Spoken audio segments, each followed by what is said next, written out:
third thing that the Lohia would emphasize, that what would be good for Indian society is the small machine technology, right? Again, this would be again very much Gandhian in nature, right? Because what Lohia was concerned with concentration of economic and political power, right?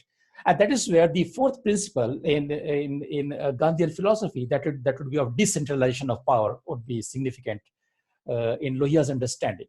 So if all these four things, meaning that the concept of satyagraha, the concept of means in relationship, the concept of small machine technology, and the concept of decentralization, if all these four are combined with the ideas of socialism, that would be the perfect balance between economic and political equality.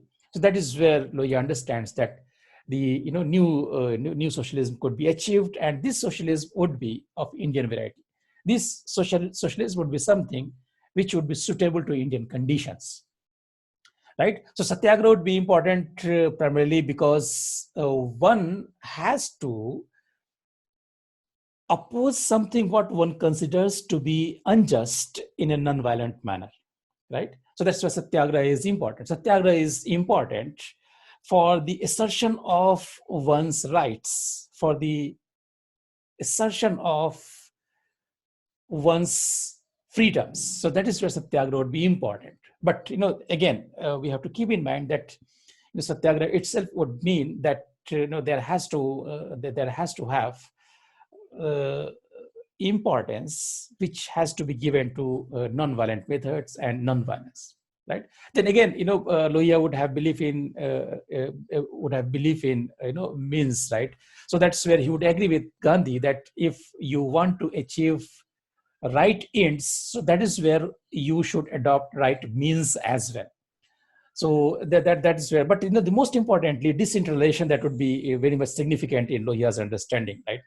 So he would understand that with the growth of capitalism and larger scale industrialization, its management would require that power would be concentrated at the top in the hands of a few. So that is what was happening in the case of India, and that was what possibly possibly manifested in the form of centralized planning in India's case. So you had development and growth of bureaucracy which had concentrated all the powers in its hand, but eventually the power had come under one individual, and that would be the prime minister, right? So that's where Lohia links the growth of industrialization and capital with its inevitable consequence, which would be in the form of centralization of economic and political power. So that is where Lohia would emphasize that there has to have decentralization of economic and political power, right? And that is where the emphasis would be on a small machine technology rather than on large scale industrialization, on mass production, right? So that's something again, there's something again, which he agrees with Gandhi. So there has to have a model wherein both political and economic power, they need to be decentralized. And it is again, keeping that in view, that Lohia comes up with his whole, idea of 4 pillars of democracy. And that's what generally, or rather popularly, is known as the Chokamba model, of Ram Manohar Lohia. So wherein he understands that the 4 pillars of democracy are to be located at 4 different uh, centers, and they are to be organized in such a manner where maximum power is enjoyed at the grassroots level. So that is where Lohia would understand that, among the four pillars, what four pillars, Lohia is referring to, the point I made earlier, that these would be the four different centers wherein actually uh, the decisions can be taken, right?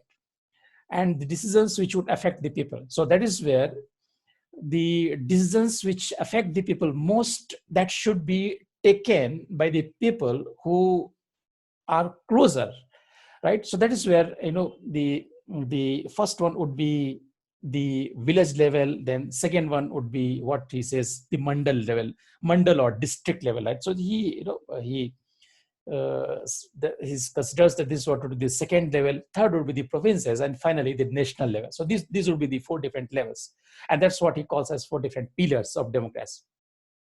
And decisions would be taken by the representative institutions.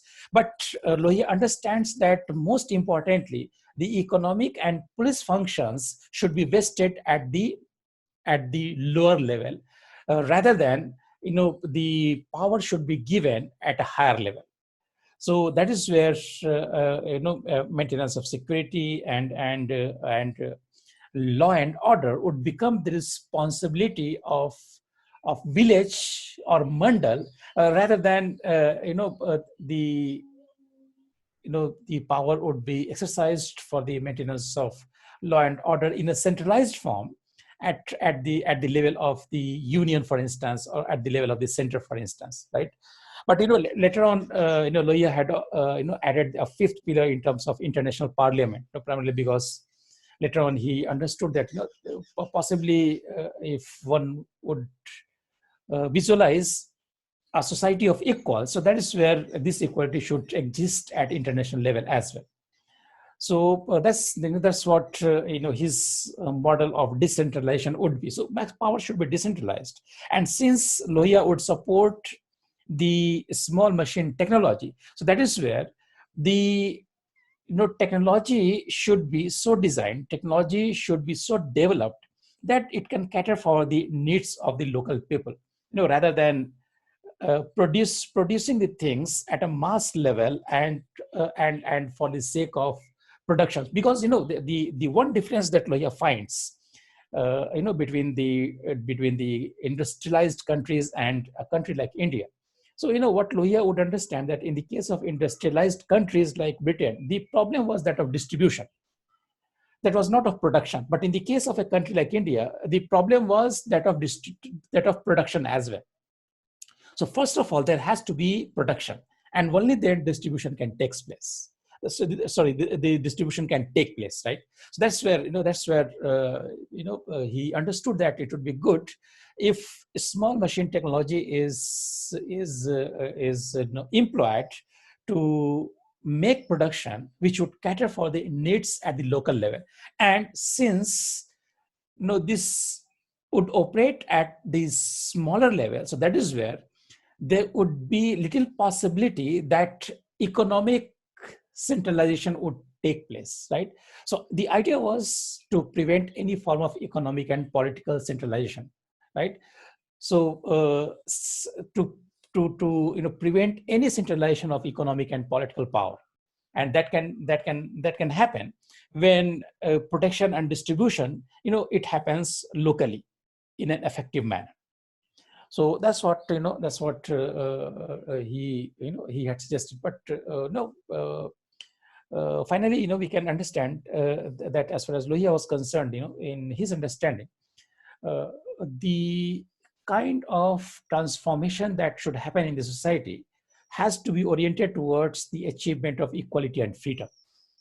And it is this process that he kind of termed as Saptkranti, right? Saptkranti, seven revolutions. And the point I had made earlier, that by Kranti here, or by revolution here, it does not mean that uh, some existing socio-political structures are to be thrown away through violent means. But actually he means that there has to be a continuous process wherein changes would take place without use of force and in a non-violent manner.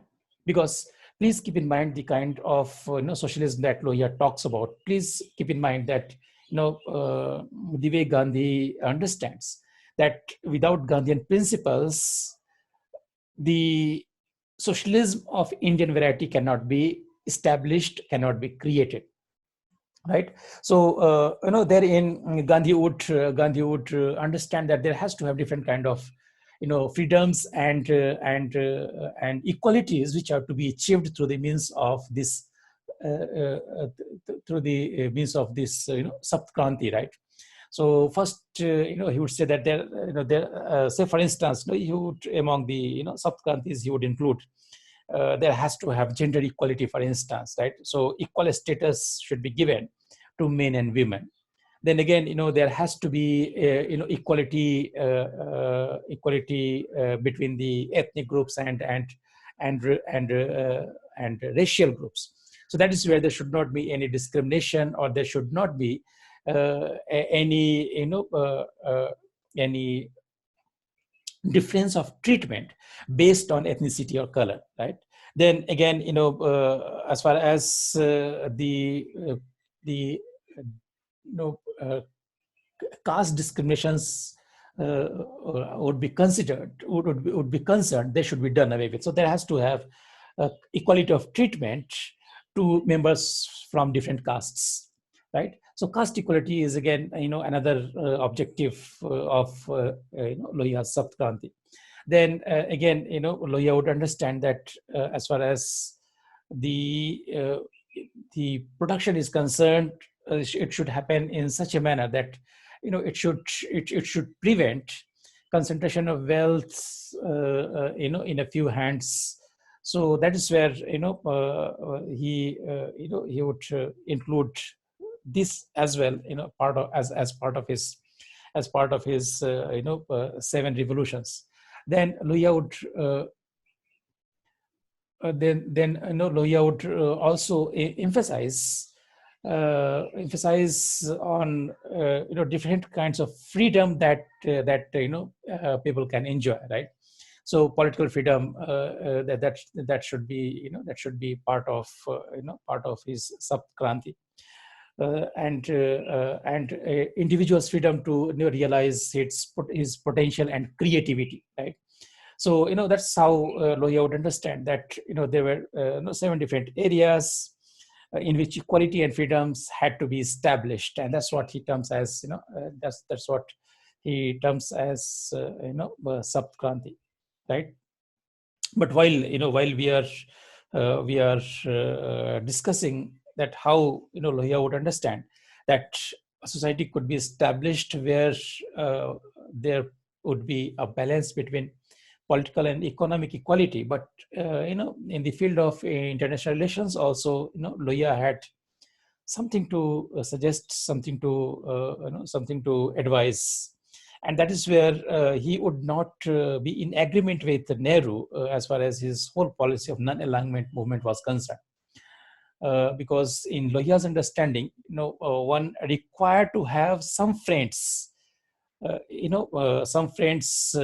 the international system. So that is where possibly he was looking at that India, or rather, he was visualizing that India too would have some friends among the international community, and he also suggested that as far as India is concerned, India possibly could support a kind of international order where there has to have a third bloc. So one possibly would find that on the one hand, he talks about creating friends in the international politics, but at the same time, he also suggests that there possibly is a requirement of a third bloc, which kind of play a role in terms of balancing the acts of the two blocks, capitalist bloc and the socialist bloc, especially